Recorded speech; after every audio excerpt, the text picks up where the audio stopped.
তো বন্ধুরা, এখনো বাসে বসে আছি, বোর লাগছে। দেখো আমি আর আমার মেয়ে, ভালো লাগছে না।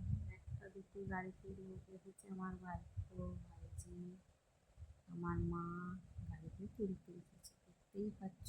তারাও বসে আছে, কিন্তু গাড়ি ছাড়লে নেমে পড়বে ছুটে। তো বন্ধুরা, টাটা, বাই বাই, আমাদের বাড়ি গিয়ে দেখা হবে। তো বাসে বসে পড়েছি, বসেই আছি তো বসেই আছি, বিরক্তি লাগছে আমার প্রচণ্ড। আমার ভাইপো, ভাইজি, আমার মা তুলতে এসেছে। আমার মা বলছে চলে যাচ্ছি আমি। বলছি মা একটু দাঁড়াও না, এখন যেওনি, গাড়িটা ছাড়ুক তারপরে যাবে। গোপু সোনাকে নিয়ে আমার মেয়ে বসে আছে, দেখো গোপু সোনা, গোপু সোনাকে ঘুরতে এনেছিল বন্ধুরা, দেখতেই পাচ্ছি।